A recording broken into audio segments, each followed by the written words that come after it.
Oh, sparrows landing by the old harbour light, where the boats come home every cold Friday night. There's a tale on the tide and a song in the foam, and a school at the Fiddling Fox waiting back home. Chapter 5. The Date. Thursday evening arrived with clear skies and calm seas. For most of the afternoon, Silas LoveFeather had accomplished very little. He had rewritten the opening paragraph of an article 3 times, deleted it twice, then spent 10 minutes staring at a blinking cursor.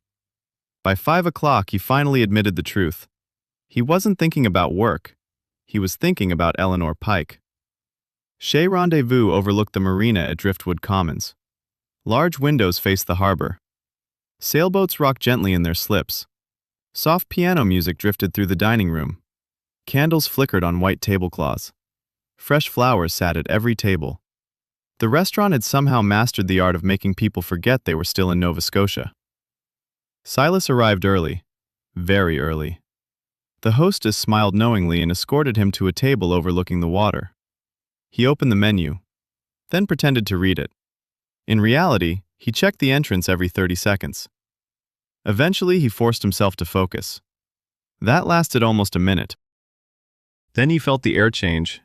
He looked up and forgot what he had been reading. Eleanor Pike was walking toward the table. Silas had always thought Eleanor was beautiful. Everyone in Sparrow's Landing did. But tonight she was radiant.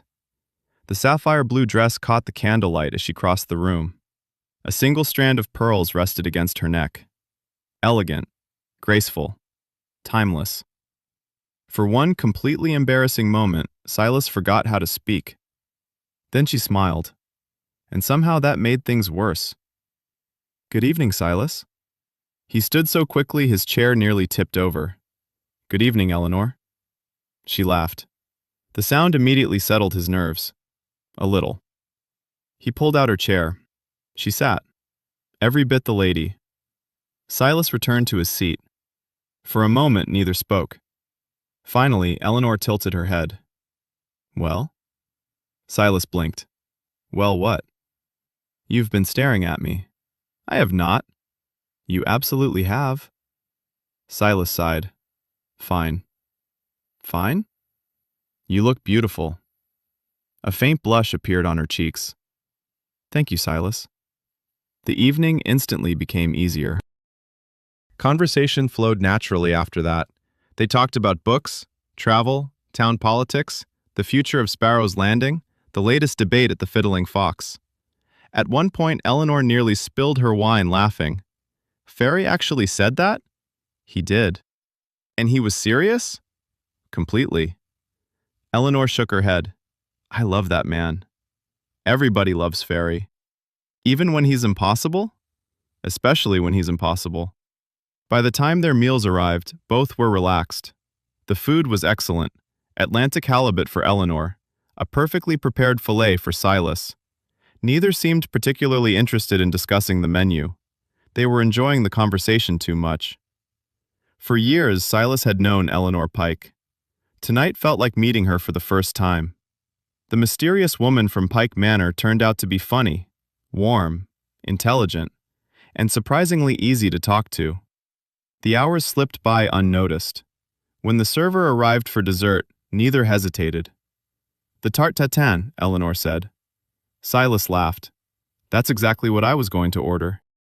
Minutes later, a warm apple tart arrived, caramelized apples, flaky pastry, vanilla bean ice cream slowly melting into rich caramel sauce. The first bite was wonderful. The second made both of them close their eyes. "Good choice," Eleanor said. "Excellent choice." Outside, darkness settled over the harbour. They lingered over small aperitifs. Neither seemed eager for the evening to end. Then Eleanor set down her glass. A slight frown crossed her face. "You all right?" Silas asked. She nodded, then hesitated. "My head feels a little woozy." The look in her eyes lasted only a moment, gone almost immediately. "Too much excitement?" Silas asked. "Possibly." "You want me to drive?" She considered it, then smiled. "I'd appreciate that." Silas stood and helped her with her coat. Outside, the harbor lights shimmered across the dark water. For reasons he couldn't explain, a small knot formed in his stomach. Perhaps it was concern. Perhaps it was instinct. Either way, as they walked toward the car, he found himself looking toward the distant darkness beyond the harbor, toward Hemlock Island. Something told him the evening wasn't over yet. Thank you for visiting Sparrow's Landing. The lights are still on at the Fiddling Fox. The harbor is still listening, and more stories are waiting. Come back soon for the next installment. You can read more chapters at www.stephennoseworthyauthor.com/Sparrow's Landing.